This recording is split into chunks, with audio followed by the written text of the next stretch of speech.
Є таке відчуття. Ніби нічого поганого не сталося, але всередині важко. Ти прокинувся, день ще не почався, а голова вже працює. Крутить, накручує, згадує, домальовує. І ти ніби живеш, але весь час напружений. Стоїки казали просту річ.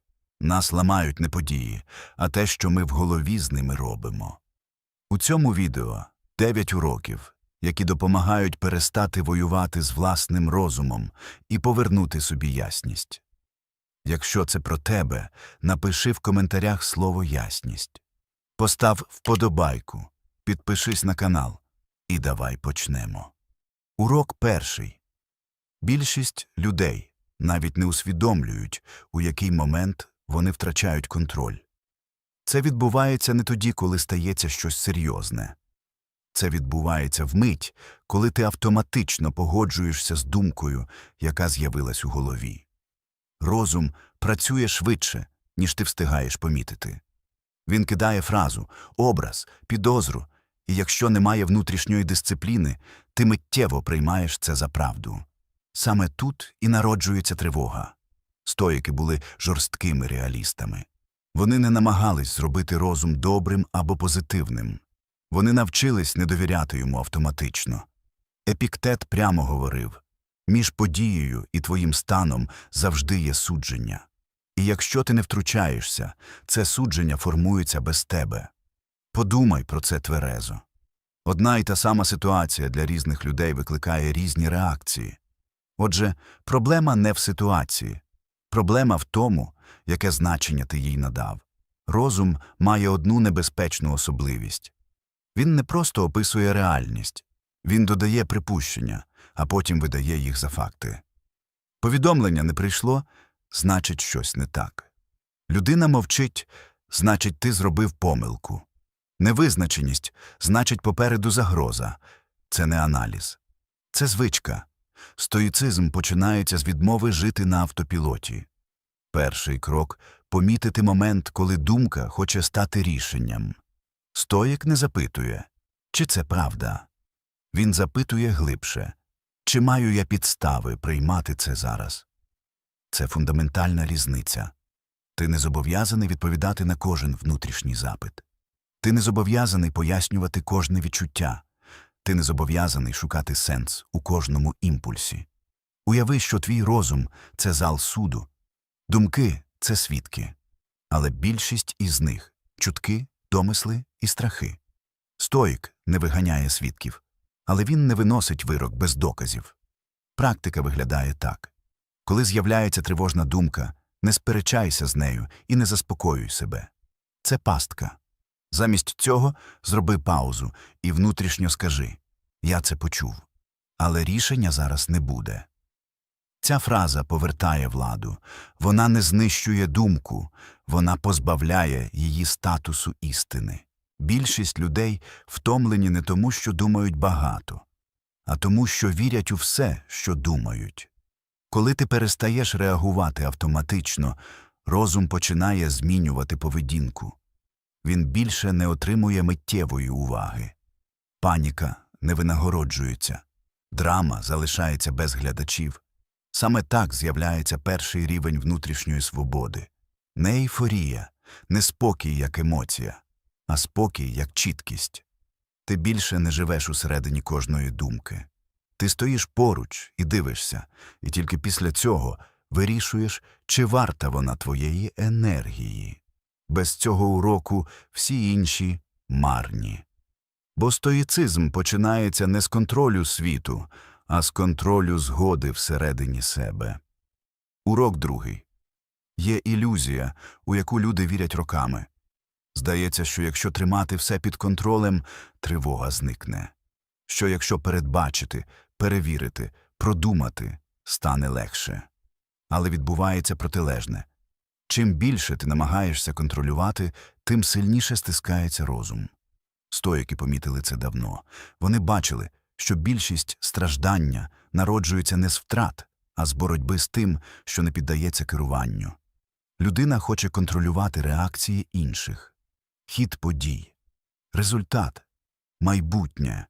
І коли реальність А вона завжди це робить, не слухається. З'являється напруга, злість і відчуття безсилля. Проблема не в тому, що ти хочеш порядку. Проблема в тому, що ти намагаєшся керувати тим, що ніколи не було твоїм. Епіктет розділив життя дуже просто. Є те, що залежить від тебе, і є те, що не залежить. Ця формула здається очевидною, але більшість людей порушують її щодня.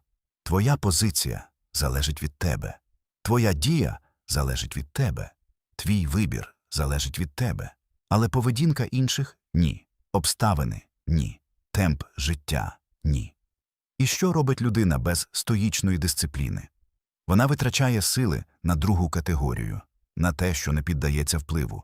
Це і є корінь виснаження. Контроль працює як мокрий пісок. Чим сильніше стискаєш, тим швидше він вислизає. А ти залишаєшся з порожніми руками і втомленою головою. Стоїк діє інакше. Він не намагається керувати всім. Він чітко обмежує поле контролю. Це не пасивність, це точність. Стоїк не питає, як змусити світ бути зручним. Він питає, що в цій ситуації справді залежить від мене. І діє тільки там. Усе інше відпускає без внутрішньої боротьби. Це складно, бо розум боїться невідомого. Він воліє ілюзію контролю, ніж визнання меж. Але саме визнання меж повертає спокій. Коли ти перестаєш тягнути те, що не твоє, звільняється енергія, з'являється ясність, рішення стають простішими. Практика цього уроку жорстка, але ефективна. Коли виникає напруга, постав собі одне питання – це у моїй владі чи ні? Якщо ні, припини внутрішню боротьбу. Не переконуй себе, не виправдовуйся. Просто перестань тиснути. Якщо так, дій без метушні.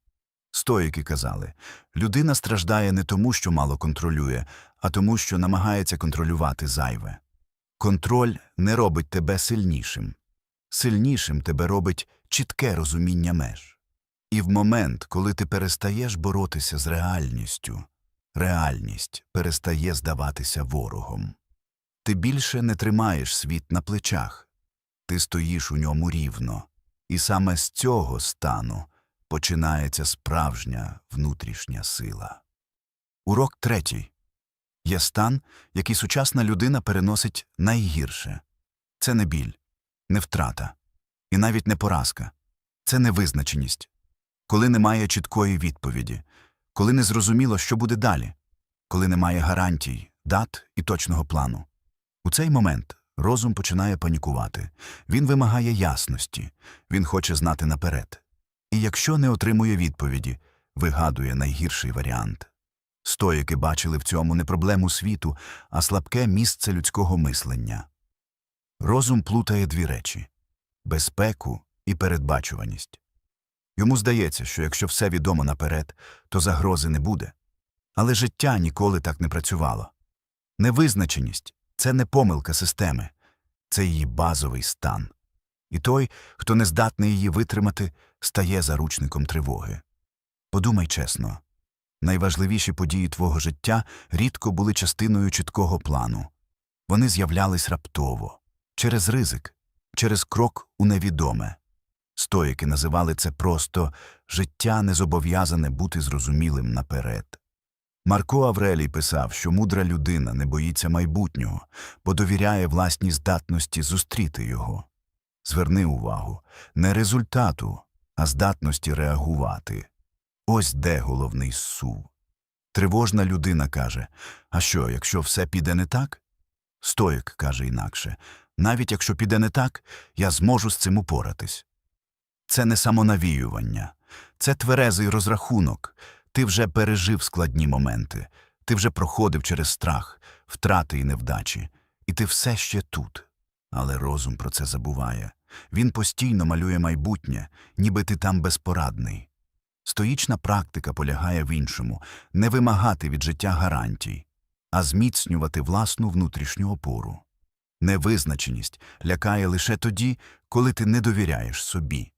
Коли ж довіра є, вона перетворюється на простір росту. Уяви шлях у горах. Ти не бачиш весь маршрут. Ти бачиш лише наступний крок. і цього достатньо. Життя відкривається саме так, не всім одразу, а рівно настільки, наскільки ти готовий йти. Стоїк не намагається заглянути за горизонт. Він зосереджений на якості кроку, а не на ілюзії контролю. Практика цього уроку проста, але незручна. Коли виникає страх через невідоме, замість запитання «а що буде потім?», постав інше. Що я можу зробити правильно зараз? Не для того, щоб заспокоїтись, а щоб діяти в межах можливого. Невизначеність не паралізує того, хто не вимагає від неї пояснень. Вона ламає лише тих, хто хоче повної ясності перед кожним рухом. Стоїцизм вчить протилежного – не чекати, поки страх зникне, а рухатись, навіть коли він поруч. Бо мужність – це не відсутність страху. Це здатність діяти без гарантій. І в той момент, коли ти перестаєш вимагати від майбутнього бути зручним і передбачуваним, воно перестає виглядати загрозою. Невизначеність стає не ворогом, а випробуванням твоєї внутрішньої сили. І стоїк проходить його спокійно. Урок 4. Є голос, який супроводжує тебе постійно. Він не мовчить ні на роботі, ні вдома, ні в тиші. Це внутрішній діалог. І проблема не в тому, що він існує. Проблема в тому, яким тоном він з тобою говорить. Більшість людей ніколи б не дозволили іншій людині розмовляти з ними так, як вони розмовляють із собою щодня. За помилку – докір. За сумнів – осуд. За втому – звинувачення. Стоїки вважали це формою внутрішньої недисциплінованості. Бо той, хто не контролює власну мову всередині, швидко втрачає стійкість назовні. Зверни увагу на просту річ. Подія ще не встигла статися, а ти вже виніс собі вирок. Я не впорався. Я знову зробив неправильно. Зі мною щось не так. Це не аналіз. Це самопідрив. Стоїки не плутали тверезість із жорстокістю. Вони розуміли, розум, який постійно атакує самого себе, швидко втрачає здатність діяти. Марко Аврелій писав, що людина повинна ставитися до себе так само справедливо, як і до інших. Але більшість робить навпаки. І саме тому втрачає внутрішню опору. Внутрішній діалог формує простір, у якому ти живеш. Якщо цей простір наповнений докорами, там важко зростати. Стоїчна дисципліна полягає не в тому, щоб говорити собі приємні речі, а в тому, щоб говорити правду без приниження. Є різниця між фразами «я помилився» і «я нікчемний». Перша залишає простір для дії, друга закриває його повністю. Стоїк не ідеалізує себе, але й не знищує. Він дивиться на помилку як на факт, а не як на доказ власної неспроможності. Практика цього уроку проста і жорстка. Коли ловиш себе на внутрішній атаці, зупинись і задай одне питання. Я зараз допомагаю собі діяти чи заважаю? Якщо заважаєш, ти зобов'язаний змінити тон. Не для комфорту, а для ефективності. Розум, який постійно б'є по собі, не стає сильнішим. Він стає обережнішим, скутішим і менш здатним до ризику. Стоїки це знали. Саме тому вони тренували внутрішню мову як інструмент стійкості, не крики, не поблажливість, а спокійну, точну, рівну оцінку. Коли внутрішній діалог стає врівноваженим, змінюється все. Ти швидше відновлюєшся після помилок. Ти не боїшся пробувати знову. Ти перестаєш жити в постійному самосуді. Стоїчна сила – це не жорсткість до себе. Це здатність підтримувати себе без ілюзій і без руйнування. І той, хто навчився цього, більше не потребує схвалення ззовні. Бо опора вже всередині. Урок 5. Є пастка, у яку потрапляють найвідповідальніші люди. Вона виглядає як сила, як принцип, як вимогливість до себе. Але насправді це перфекціонізм. Ти відкладаєш дію не тому, що лінивий, а тому, що хочеш зробити правильно, ідеально, без помилок. Стоїки вважали це формою втечі, а не чеснотою. Ось як це виглядає в житті. Ти хочеш почати справу і зупиняєшся, бо ще не все готово. Ти маєш ідею, але не реалізуєш, бо ще недостатньо добре. Ти міг би діяти сьогодні, але чекаєш кращого моменту. І цей момент не приходить. Перфекціонізм бреше. Він каже, що захищає твою якість. Насправді він захищає твоє его від помилки. Стоїки дивилися на це без ілюзій. Для них помилка – це не загроза цінності. Це частина шляху. Марко Аврелій писав, що людина помиляється не тому, що погана, а тому, що навчається жити. Перфекціоніст же живе так, ніби кожна дія – це іспит, і тому не рухається. Зверни увагу на ключову різницю. Стоїк питає, чи є ця дія правильною за наміром? Перфекціоніст питає, а що, якщо цього буде недостатньо? Перше веде до руху, друге – до застою. Перфекціонізм змушує тебе дивитись лише на результат. Стоїцизм повертає увагу до якості дії в моменті. Ти не контролюєш, як складеться все загалом. Але ти контролюєш, чи дієш ти чесно зараз. І цього достатньо. Ось стоїчна формула, яку важливо засвоїти. Не ідеально, а чесно. Чесно зробити те, що в твоїх силах сьогодні. Чесно прийняти обмеження. Чесно визнати, що навчання завжди включає помилки. Практика цього уроку конкретна. Коли ловиш себе на думці «я ще не готовий», постав інше питання. Що я можу зробити на мінімальному рівні без зради власних принципів? Недобре. Не ідеально. А достатньо чесно. Цей мінімум ламає параліч. Стоїки не вимагали від себе бездоганності. Вони вимагали послідовності. Краще щоденна дія без ідеалу, ніж ідеальний план без дії. Перфекціонізм забирає радість процесу. Стоїцизм повертає її через прийняття реальності. І парадокс у тому, що коли ти перестаєш гнатися за бездоганністю, якість твоїх дій зростає, бо зникає напруга, а ясність залишається. Але навіть якщо ти дозволив собі діяти не ідеально, є ще одна пастка, яка може зупинити тебе далі. Це очікування впевненості. Урок 6. Є форма страждання, яку людина обирає добровільно. Вона ще нічого не втратила, ще нічого не сталося, але біль уже є. Це страждання в уяві. Розум уміє робити це майстерно. Йому достатньо маленької можливості, і він одразу малює найгірший сценарій. А якщо все зруйнується?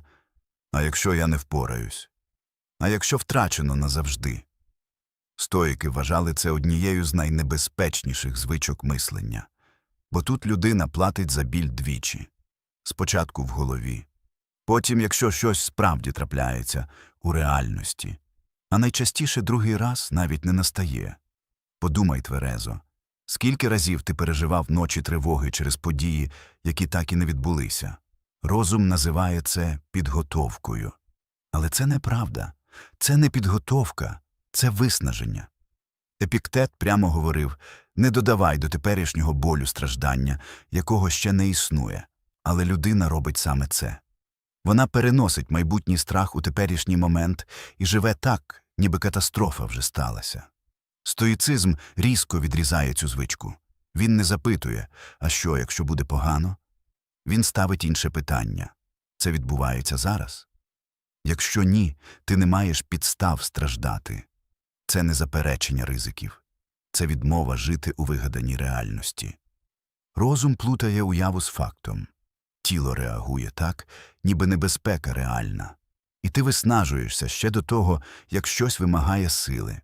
Стоїчна практика тут дуже конкретна. Коли з'являється тривожний сценарій, зупинись і скажи собі, це ще не сталося. Не все буде добре, не заспокоєння, а факт. Поверни увагу в теперішній момент. У тіло, у дихання, у конкретну дію, яку можеш зробити зараз. Бо теперішній момент – єдине місце, де ти маєш силу. Стоїки вчили. Ти не зобов'язаний проживати всі можливі трагедії наперед. Життя і так дасть рівно стільки випробувань, скільки потрібно. Додаткові, зайві. Коли ти перестаєш програвати фільм жахів у голові, з'являється дивна річ – енергія. Ти більше не розкидаєш її на фантоми. Ти зберігаєш її для реальних дій. Спокій стоїка не в тому, що з ним нічого не трапиться, а в тому, що він не дозволяє страху красти сьогодні через вигадане завтра. І в цей момент розум поступово вчиться новому. Він перестає кричати про небезпеку, яка існує лише в уяві. Бо ти більше не годуєш її увагою. Урок 7. Є міф, який тримає людей на місці роками. Він звучить переконливо і безпечно. Спочатку я маю відчути впевненість, а вже потім діяти. Стоїки вважали це логічною помилкою. Впевненість – не причина дії, вона наслідок. Людина, яка чекає внутрішнього дозволу, ніколи його не отримає. Бо розум за своєю природою сумнівається. Він завжди знайде причину почекати. Ще не час, ще не готовий, ще мало знань. І під виглядом обережності ти просто не рухаєшся. Стоїки дивилися на це без емоцій. Вони бачили простий механізм. Довіра до себе формується лише тоді, коли ти виконуєш те, що вирішив. Не тоді, коли плануєш, не тоді, коли уявляєш, а тоді, коли робиш. Марко Аврелій писав, що не варто витрачати час на роздуми, якою має бути правильна людина. Треба нею бути. Це не гасло. Це інструкція. Кожна виконана обіцянка самому собі створює внутрішній факт – на мене можна покластись. Кожна невиконана створює протилежний. Саме з цього складається впевненість. Не з емоцій, а з історії власних дій. Люди з низькою впевненістю часто не пережили великих поразок. Вони накопичили десятки дрібних відкладень. Прокинусь раніше – не прокинувся. Почну сьогодні – не почав. Зроблю – не зробив. Розум усе це пам'ятає. Стоїцизм не пропонує ривків. Він працює через дрібну, але жорстку дисципліну. Ось стоїчна формула цього уроку. Рішення, дія, довіра. Не навпаки. Ти не зобов'язаний почуватися впевнено. Ти зобов'язаний діяти відповідно до того, що вважаєш правильним. Навіть без настрою, навіть без натхнення. Практика цього уроку максимально приземлена. Обери одну маленьку обіцянку на день, таку, яку неможливо не виконати. Не для результату, а для фіксації. Зробив і пішов далі. Без самопохвали, без аналізу. Через тижні такої практики внутрішній тон змінюється. Ти перестаєш довго вагатися. Бо маєш доказ – ти дієш. Стоїк не запитує себе, чи достатньо він упевнений. Він запитує, що зараз у моїй владі зробити правильно. І робить. Саме тому стоїчна впевненість тиха, без демонстрації, без потреби доводити щось іншим. Вона тримається не на словах, а на повторюваних діях. Але навіть коли ти навчився діяти без очікування впевненості, є ще одна річ, яка може знову вибити ґрунт з-під ніг. Це порівняння себе з іншими і поспіх. Урок 8. Є тиха думка, яка повільно з'їдає впевненість. Вона звучить просто «я запізнююсь». Ти дивишся навколо, хтось уже досяг, хтось швидше зрозумів, хтось далі. І без жодних доказів розум робить вирок. Зі мною щось не так. Стоїки вважали це однією з найнебезпечніших ілюзій. Бо тут людина зраджує себе не через слабкість, а через порівняння. Ти вимірюєш своє життя чужим темпом, чужими умовами, чужим стартом і завжди програєш. Бо в цьому змаганні ти не знаєш правил і не обирав дистанцію. Життя не рухається по спільному графіку. У нього немає дедлайнів для всіх. Немає правильної швидкості. Але розум цього не приймає. Він плутає зростання з прискоренням. Йому здається, якщо швидше, значить краще. Стоїки мислили інакше. Вони знали, те, що має глибину, не з'являється швидко. Марко Аврелій писав, що природа не поспішає, але ніколи не запізнюється. Подумай про це тверезо. Ти ніколи не кричиш на дерево, що воно росте повільно. Ти не вимагаєш від нього плодів, коли ще не сформувалось коріння. А від себе вимагаєш. Ти змушуєш себе бути там, де внутрішньо ще не готовий. І називаєш це амбіцією. Насправді це насильство над власним ритмом. Стоїцизм повертає іншу точку відліку – не «де я маю бути», а чи я рухаюсь чесно і свідомо. Твій ритм – це не виправдання, це умова стійкості. Коли ти прискорюєшся зі страху відстати, рішення стають поверхневими. З'являється метушня. Ти починаєш жити не своїм життям. Коли ж ти приймаєш власний темп, з'являється точність, глибина, внутрішня рівновага. Ось практична межа цього уроку. Коли ловиш себе на порівнянні, постав одне питання. Я зараз рухаюсь зі свого центру чи з чужих очікувань? Якщо з чужих, зупинись. Порівняння не показує шлях. Воно лише створює шум і краде енергію. Стоїк не питає, хто попереду. Він питає, чи його крок сьогодні чесніший і точніший, ніж учора.